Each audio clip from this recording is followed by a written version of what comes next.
après le marché, là, un peu de prévention routière. Là. Donc Thierry, qu'est-ce que vous organisez aujourd'hui sur ce stand-là? On organise une petite opération de prévention par rapport à la circulation des vélos sur la presqu'île. Oui.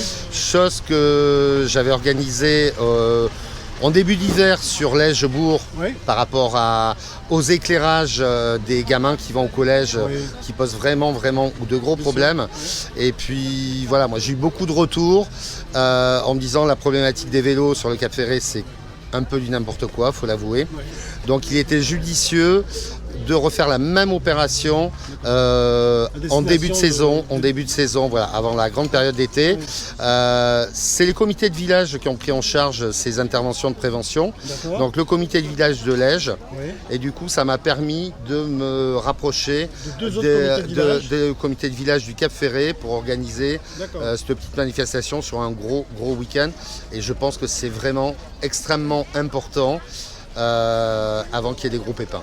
Donc, le sujet aujourd'hui, c'est quoi? C'est surtout l'incivilité, en fait, le fait que il y a beaucoup de problèmes d'incivilité. Aujourd'hui, c'est surtout les vélos, le problème des vélos qui prennent l'essence interdite. C'est ça. Voilà, qui n'ont pas non plus le soir des feux. Voilà. Et Jean-Pierre est avec moi. Jean-Pierre. Bonjour, oui, le problème c'est d'arriver à motiver les jeunes et leurs parents de respecter, de s'arrêter au stop, et quand on les ramasse par terre et c'est le vélo qui est là, qu'est-ce qu'on fait voilà, et on répare les dégâts. Souvent, les gens en fait ils confondent le Cap Ferret et la plage, quoi. Ils se croient sur la plage, quoi. Voilà, c'est un peu ça. Il y a un code de la route qui existe pour les vélos. Les amendes sont de 3e, 4e catégorie, comme en voiture. Donc avant que les forces de l'ordre ne se mettent vraiment à agir, je pense que c'était hyper important de faire de la prévention, parce que les gens ne comprendraient pas de prendre une amende de 135 €. On a loué au Cap Ferret, on n'a pas loué la route, et on n'a pas loué le droit de faire n'importe quoi. C'est ça, il faut penser effectivement. Ensuite, il y a quand même en plus une grosse circulation automobile l'été, donc c'est vraiment très dangereux. Fais voir Marino, donc du coup ça c'est le petit flyer que vous présentez. Voilà. Avec effectivement, là c'est le flyer avec la note. C'est les amendes. Voilà, donc vous voyez là, ça c'est les amendes. Il n'y a pas que les amendes, parce que j'imagine que vous donnez quand même des indications sur les pistes cyclables, sur aussi. Avant les amendes, il faut préciser quand même qu'on est la première commune de Gironde à avoir un réseau de plus de 60 km de pistes cyclables. Alors ça, Thierry, tu fais bien de me le dire, parce que souvent on me dit « Ouais, mais au Cap Ferret, il manque de pistes cyclables ». Non, on est les premiers en fait. On est la première commune de Gironde, 65 km de mémoire de pistes cyclables.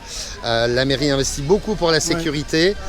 Après, on ne peut pas obliger les gens à prendre les pistes. Par contre, il y a le code de la route. Quand sur la 106, c'est interdit au vélo, c'est interdit au vélo. Voilà. Après, c'est vrai que souvent, moi, je vois sur Grand Picaille, on a des endroits où il n'y a pas de piste cyclable pour les gens qui veulent absolument rester sur la route principale. Voilà. Mais faites attention, c'est tout. On ne peut pas faire une piste cyclable qui passe devant tous les commerçants. C'est ça, exactement. Évidemment qu'entre la piste cyclable et les commerçants, on est obligé de circuler. Voilà. Mais ce qu'on demande, c'est au contraire, sur les longs déplacements, les pistes, quand elles sont parallèles à la route et que les gens sont sur la route avec des gamins, en espérant qu'ils ont des casques. Jusqu'à 13h, matinée de prévention. C'est bien la prévention routière, les gens s'intéressent. Ah oui, voilà.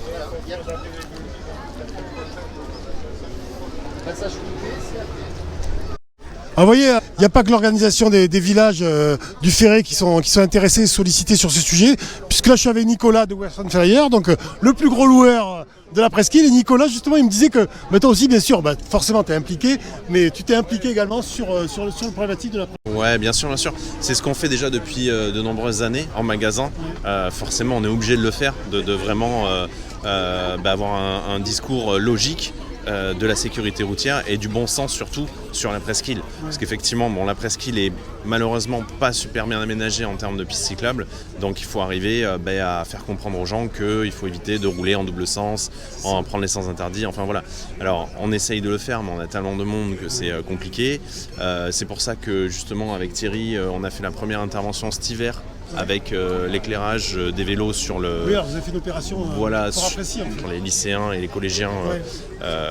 Donc ça, c'était top, ça a porté ses fruits. Et maintenant, c'est vrai que de le faire sur la presqu'île pendant la saison estivale, de dire attention, il faut vraiment respecter le code de la route, respecter aussi respecter son vélo, l'entretenir et éviter d'avoir... Parce qu'on a l'impression quand même, mais c'est normal, hein. Forcément l'été c'est la station balnéaire et les gens en fait ils vident un peu leur cerveau quoi. Ils se croient sur la plage tout le temps en fait. Ouais, c'est ça, hein. C'est ça, ils sont en vacances, ils posent le cerveau et puis il n'y a plus rien qui existe. Mais sauf qu'il y a des voitures, il y a quand même un code de la route sur la presqu'île et si ça devient n'importe quoi, le problème c'est qu'au bout d'un moment, malheureusement, il va y avoir un mort et là tout le monde va s'affoler et avant d'en arriver là, il faut quand même arriver à faire de la prévention. Sans parler de ça, tu as quand même un niveau d'accidentologie qui est important. Qui est énorme. Nous, on en a, chaque saison, on en a, surtout sur la piste cyclable. Quand ils se croisent, ils viennent se percuter et ça fait des dégâts, quoi. Ça fait des mâchoires cassées, des bras cassés, des séjours à l'hôpital qui sont pas drôles. Donc voilà, il y a de tout entre les vélos électriques, les mecs qui font Est-ce que les vélos électriques, quelque part, en fait, présentent encore plus de dangers ? Non, pas forcément, mais c'est un melting pot en fait du touriste qui vient se balader en famille avec une remorque enfant, du sportif, du gars qui va envoyer sur la piste, voilà, de la mamie qui est en vélo électrique justement et qui roule à son allure, des jeunes qui font n'importe quoi. Au bout d'un moment, forcément, ça fait des dégâts quoi. Bon, merci Nicolas. Les comités de village qui organisent cette prévention là, voilà. Et on a la police municipale qui est présente. Ah, il y a Jean-Pierre aussi, Marie. Attention, là c'est l'organisation. Marie, voilà, j'ai Marie, c'est bon. Voilà, bravo. Hein. J'imagine que vous êtes souvent confronté à des problèmes d'incivilité ou de danger liés aux conduites des vélos. Je dirais que ce qui est important à savoir, c'est que le code de la route s'applique surtout et notamment au vélo. Voilà. C'est une problématique contre laquelle on est souvent confronté l'été. Et en cette période-là où il y a aussi beaucoup de monde, des difficultés à comprendre que les stops, il faut s'arrêter, le bras, il faut le mettre pour tourner, etc. Les sens interdits, c'est aussi valable pour eux. Donc c'est une problématique. Ouais. Oui, tout à fait. Et vous êtes quand même bien accueillis quand vous leur faites des remontrances ? Ça dépend des fois. Ça dépend des fois quand même. Bon, ben vous avez quand même l'uniforme qui devrait permettre d'avoir le respect au minimum. Oui, non, la plupart du temps, voilà, on est écouté et compris, mais parfois il y a des récalcitrants comme puis pour tout. Et puis il y a le sujet qu'on est, comme je dis, on est une station balnéaire, les gens ils se lâchent complètement. Ils sont en vacances, donc il ne faut pas les emmerder. C'est ça. C'est ça, mais bon, Voilà. Comme vous dites, il y a des règles. Voilà. Merci à vous. De rien.